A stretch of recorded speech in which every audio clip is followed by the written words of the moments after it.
Good morning, student friends. Welcome to the lecture for transmission system for gearbox. In the previous lectures, we have discussed about the gearbox. In that, we discussed the introduction to gearbox, then function of gearbox, necessity of the gearbox, or need of the gearbox, interpretation of the curves. In that, we discussed how we are going to shift the gears from third to second, second to first, again first to the second, second to the third, or vice versa. Why we are going to shift the gears, and we are discussing the interpretation of curves. Then we discuss the types of the gear trains are there, principle of gearing, law of gearing, that also we discuss. Also we discuss the types of the gearbox. In that we discuss first gearbox, that is sliding mesh gearbox. Now in today's lecture we are going to discuss the constant mesh gearbox, that is also very much popular in the vehicle.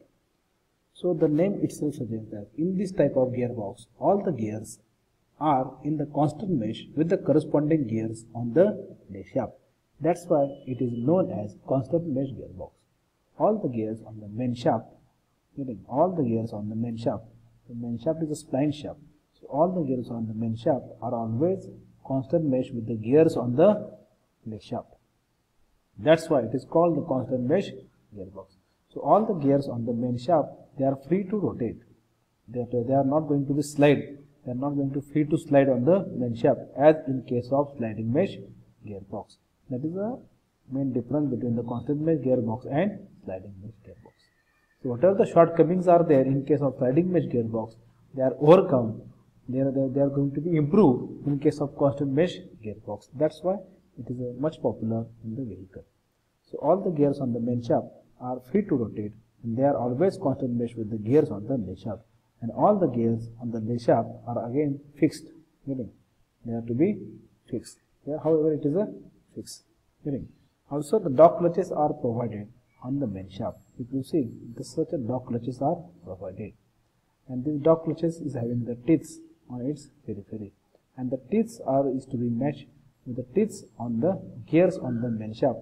Say on the gears on, that is the clutch gear. Similar teeth are to be provided on the clutch gear as well as on the gears on the main shaft. So these dog clutches are free to slide on the main shaft. These dog clutches are free to slide on the main shaft by using the selector mechanism.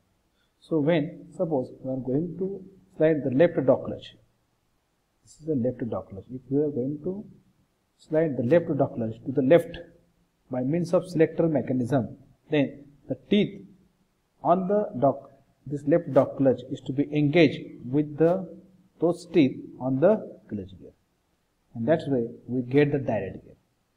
That way we get the direct gear. That is, the clutch gear is directly connected with the main shaft through this left dog clutch when we are going to slide towards the left side. If the same dog clutch, that is left dog clutch, is to be, however, when slide to right, it makes contact with the third gear. It makes contact with the third gear, and that way we get the third gear. Similarly, when we are going to slide this right dog clutch towards the left, we get the second gear. If we are going to slide this right dog clutch towards the right side, we get the first gear. Similarly, there also slide dog clutches to be provided to engage the reverse gear. It is not shown in this figure. So it is very simple. The movement of the dog clutches is to be used to getting the different gear ratios. Get the different gear ratios. So in the constant mesh gearbox, only difference is that the gears on the main shaft are free to rotate, and they are not going to be slides on the main shaft, splined main shaft. The dog clutches, they are to be free to slide on the dog clutches, and by that way we are getting the different gear ratios. That is the important difference between the constant mesh gearbox and the sliding mesh gearbox. So what are the advantages and disadvantages? There also we are discussed in the further slides. Here also we are giving the thoroughly we are discussed about the constant mesh gearbox. Constant mesh gearbox was invented to overcome the limitations of the sliding mesh gearbox. In this gearbox, all the gears are always in mesh the gear remains fixed and not slide like the sliding mesh gearbox. In this gearbox, the sliding mesh was replaced. With constantly meshed pairs of gears, and the new shifting device named dog clutches are introduced. So, these are the new that invention is there. Such a dog clutches are to be placed. The constant mesh gearbox usually comes with 4-speed, 1 reverse manual transmission configuration. So, it is a 4-speed plus 1 reverse. 4-speed, you see, when this left dog clutch will slide towards the left, we get the 4th gear or diode gear.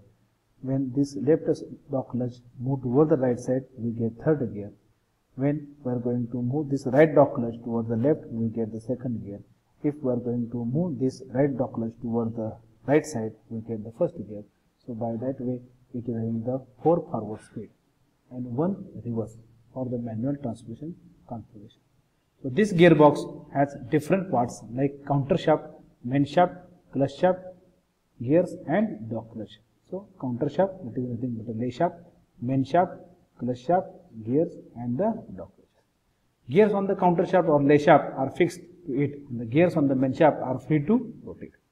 Helical or herringbone gears are usually used in this gearbox. So it is quite a operation than the sliding mesh gearbox, which uses the spur. As in case of sliding mesh gearbox, we are going to slide the gears to engage with the gears on the lay shaft. That's why there we need the spur gears. In that case, it is a need of the spur gears. In that case, it is not possible to use the helical gear or herringbone gears because their profile is different. It is not having the straight profile, it is having the helix profile. Helix counter is provided. That's why helical or herringbone gears are not used in the sliding mesh gearbox. But in the case of constant mesh gearbox, as all the gears on the main shaft and the lay shaft are always constantly with each other, so it is possible to use the helical and herringbone gears, and by that way we provide the quieter operation. Noise is less compared to the sliding mesh gearbox.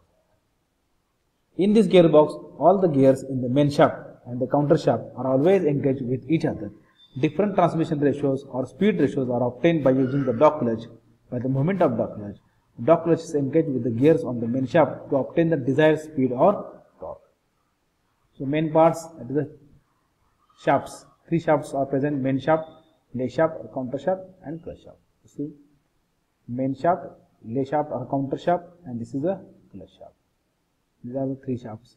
Dog clutch, gears, and in gears again helical gears or dual gears. So here dog clutch, and these are the different gears to get the different speed ratios or torques. So construction of the constant gearbox, the output of the engine is carried by clutch shaft. The gear in the clutch shaft is constant meshed with the gear on the lay shaft. There are 5 gears in the lay shaft, one of which is connected to the gear of clutch shaft, and other 4 are connected with the gears of the main shaft. You see here, one gear is connected with the clutch shaft gear, that is clutch gear. Other 4 are connected with the gears on the main shaft. So 5 gears are provided on the lay shaft. There are 5 gears in the lay shaft, one of which is connected to the gear on the clutch shaft, and 4 are connected with the gears on the main shaft. All 4 gears are having different sizes to obtain the different gear ratios. An idler gear is present in between the gear of lay shaft and gear of main shaft to form the reverse gear, to get the reverse motion of the vehicle, to get the reverse rotation of the main shaft. The idler gear is to be introduced in the system. So working of constant mesh gearbox, when the dog clutch is engaged with the different gears of main shaft, different gear ratios are obtained, as gears on the main shaft are always paired with the gears on the counter shaft or lay shaft to form the different gear ratios. If the dog clutch is not in contact with any gear of main shaft, the gears of the main shaft rotates freely and does not rotate the main shaft, as they are connected with the main shaft using the bearing. So you can say that it is a neutral position. The main shaft rotates only when one of the dog clutches is engaged with any of the gear on the main shaft. Reverse gear is obtained in this gearbox using the same technique that was in sliding mesh gearbox. That is using the idler gear between the main shaft gear and counter shaft gear. So different gear ratios you can get by using the different sizes of the gear. First gear, second gear, third gear, fourth gear, and reverse gear. Advantage: Constant mesh gearbox are quieter because helical or herringbone gears can be used in the gearbox instead of spur gears. Since the gears are engaged by dog clutches, if any damage occurs while engaging the gears, the dog unit members get damaged, not the gear wheels. Application: constant mesh gearbox was mainly used in farm trucks, motorbikes, heavy machinery. It is also used in car like Ford model. Constant mesh gearbox used in motorbikes before the introduction of synchro mesh gearbox. Getting? So these are the different advantage and application of the constant mesh gearbox. Let us discuss what problems of sliding mesh gearbox were solved. They are resolved by the constant mesh gearbox by using the constant mesh gearbox. So the sliding mesh gearbox was a great success for automobile industries, as now there was a system which can provide different speed and torque needs by the vehicle to face different road conditions. But there were some limitations, some shortcomings are there, some problems are there for the sliding mesh gearbox, which are resolved by using the constant mesh gearbox. These problems are: first, the shifting of gears was very noisy process. Shifting of gears was very noisy process, as spur gears were used, but in case of constant mesh gearbox, the gear shifting process becomes very less noisy, as helical gears and bevel gears are used. In sliding mesh gearbox, gears to be meshed were in continuous rotation, so the meshing of the gear can cause breakage of gear teeth or wear and tear of the gears. This problem was solved by the constant mesh gearbox by introducing the dog clutches. Shifting was not easy task for the driver and required the special skill to change the gears using double declutching technique. But changing gears become easy for driver after the introduction of constant mesh gearbox. So double declutching problem that arises in case of sliding mesh gearbox. So what is that double declutching? That again we will discuss thoroughly in the next slide.